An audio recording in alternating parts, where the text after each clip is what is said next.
I want Petrarch. I want Old English. I'll take Machiavelli. Why would you leave me with the printing press? The printing press sucks. I want Shakespeare. Fine, I'll take the printing press. It was the main contributor of spreading things through the Renaissance anyways. All right. It is 1627, and you are traveling through Florence, Italy. You look to your left, and you see a cobblestone alley. To your right, there is a misty forest. Which do you take? I'll take the dark alley. You know, that reminds me, Shakespeare's novels are pretty dark. Romeo and Juliet ended in violence and death, just like some of his other plays. This is just like Bad Virtue, which one of the characters from Romeo and Juliet talks about. You know, Friar Lawrence?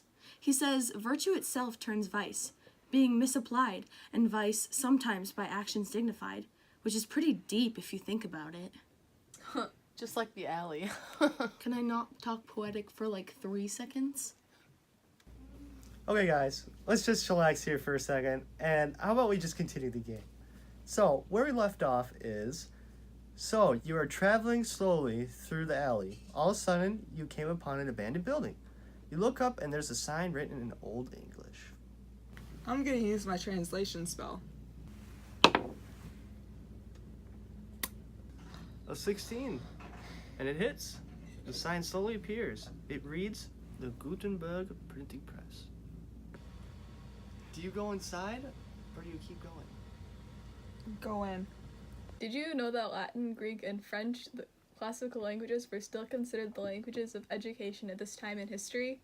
This brought a lot of enthusiasm to the English language.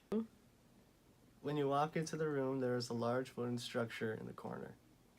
Hey guys, I think that's the printing press. The printing press spread lots of knowledge that we use today, like mathematics and a wide variety of art. It also helped spread the ideas in all areas of Europe, and it was much faster than how it was done before. You walk up to the printing press, and you find a copy of The Prince inside. It's a copy of The Prince, and it's written by Machiavelli. His main focus was how princes should glorify themselves and do anything in order to preserve a state.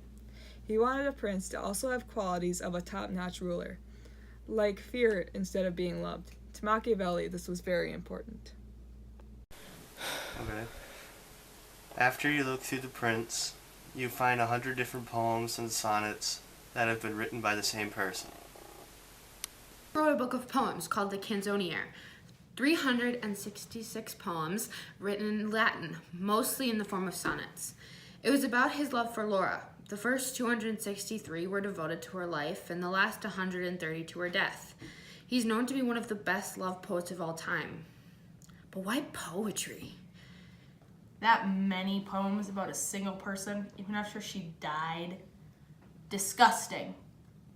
What do you mean Shakespeare was the best author of all time? At least my person had accomplishments outside of literature. Yeah, well, at least we're all better than Machiavelli. Excuse me, Machiavelli wrote The Prince. Yeah, well, guess what? Shakespeare wrote at least 12 more, so fight me. I will. Okay. Why would you say Machiavelli's bad? All Because Shakespeare wrote was tragedies. Shakespeare wrote Romeo and Juliet and King.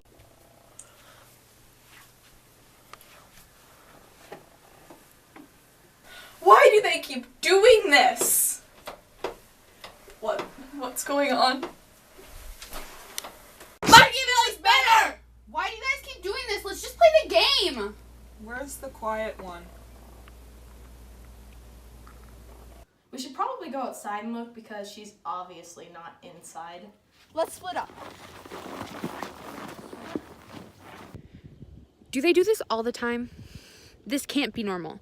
I would rather be playing that game again. We all know I have the best character. Petrarch was not only a poet, but a writer of different subjects. He wrote essays about social subjects. I'm rambling. I better keep looking. Man, this is freaky. Liv is missing and I don't even know where everyone else is. Okay, breathe normally. Maybe a little bit of Shakespeare will cheer me up. He was so great. Shakespeare made things for other people and was always so good to an audience. I guess you could say he's like me in some ways. Just kidding, most.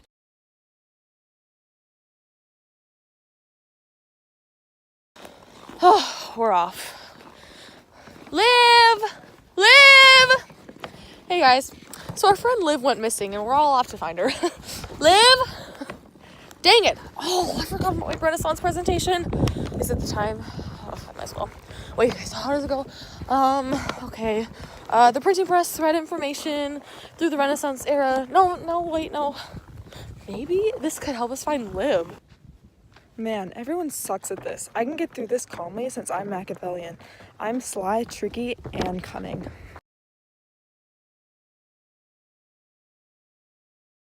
I've always admired the way Shakespeare's values always shine through in all of his writings and plays.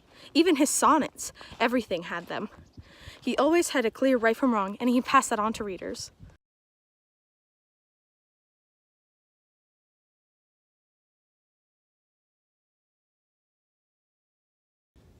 In fact, Machiavelli's book, The Prince, talks about how the prince should be the main leader and how they should only focus on keeping their state.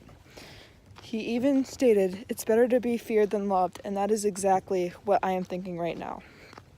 I will lead the group for maintaining their safety, and that would be the only focus. Is this what my life has become? Looking for missing people? Petrarch did something with his life. He brought the writings of ancient Greeks and Romans back to the people. Wait, I have an idea. Okay, so the printing press influenced many things, like the idea to question, like an investigator. So am I an investigator? I'm an investigator. Okay, back to the presentation. So I talk about how it spread the ideas of secularism, humanism, and classicism. I mean, thanks to the printing press, we're all less ignorant because of what we learned. And we found hidden facts from, like, Greek times. Oh my gosh. Dang it, I should have argued that with Grab earlier. Oh well. No, back to live. In Romeo and Juliet, similar things happen. Lots of sadness, mostly. But on the bright side, at least Liv's not dead. What if Liv's dead? What if she died? This makes me think about bad virtue. You know, when virtue goes wrong and people misuse it? Okay, stop. Find your friend. I wonder if Liv put this here. I should probably go tell the group. I have an idea. Guys, look at what I found. We should probably go talk about this inside. Okay, yeah.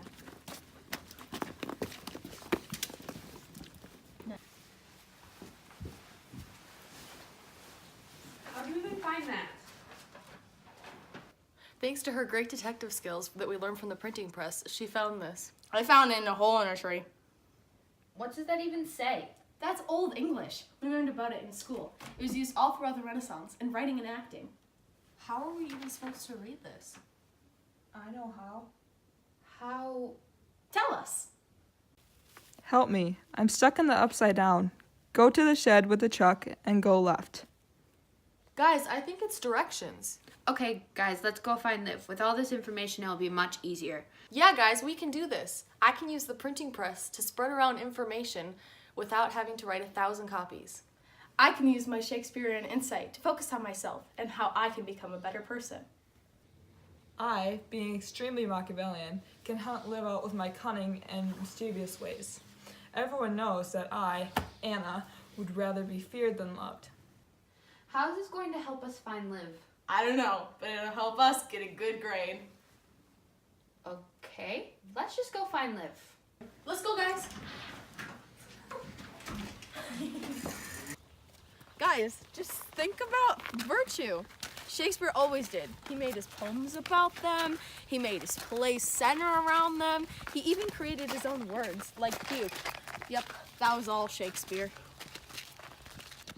Machiavelli thought virtue was extremely important to have as a prince. In his eyes, an individual of virtue was that a prince should develop a flexible mood, and this would make them an ideal ruler.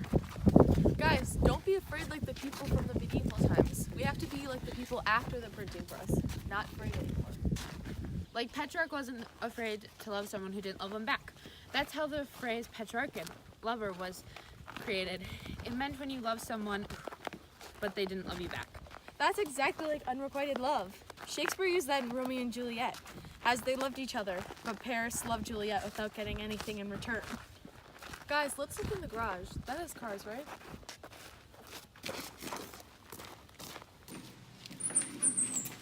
What's that sound? Doesn't sound good. Liv, is that you?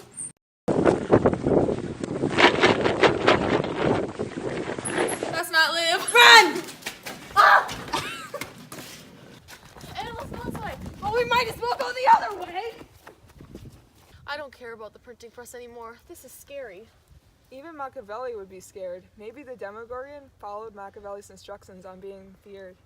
How did this even happen? 1 minute I was playing D&D with my best friends, and now I'm running for my gosh dang life. Is this what Liv had to go through? I hope she can run fast.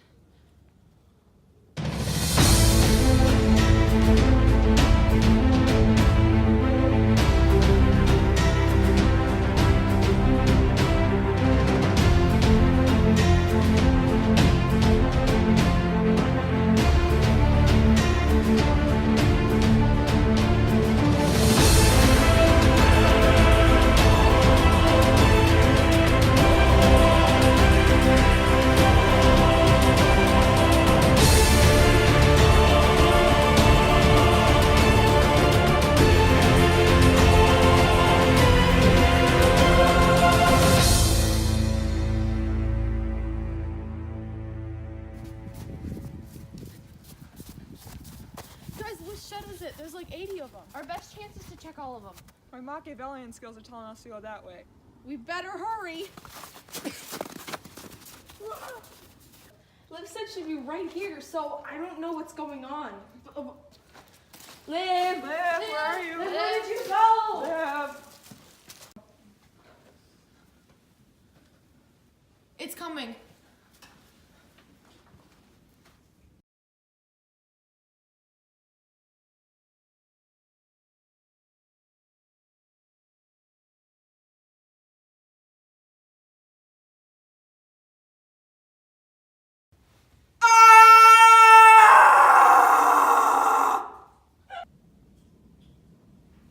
How did you do that? Machiavelli. So where's Liv anyway? Guys?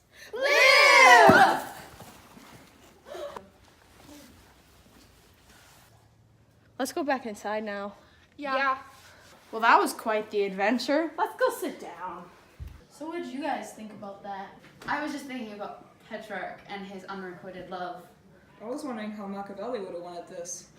I was thinking about if we didn't have the printing press, how would we even have the clues to find Liv? I was cold, and I was running, and I hated it. I was mostly just thinking about Shakespeare and how he would have done this. I'm never playing this game again.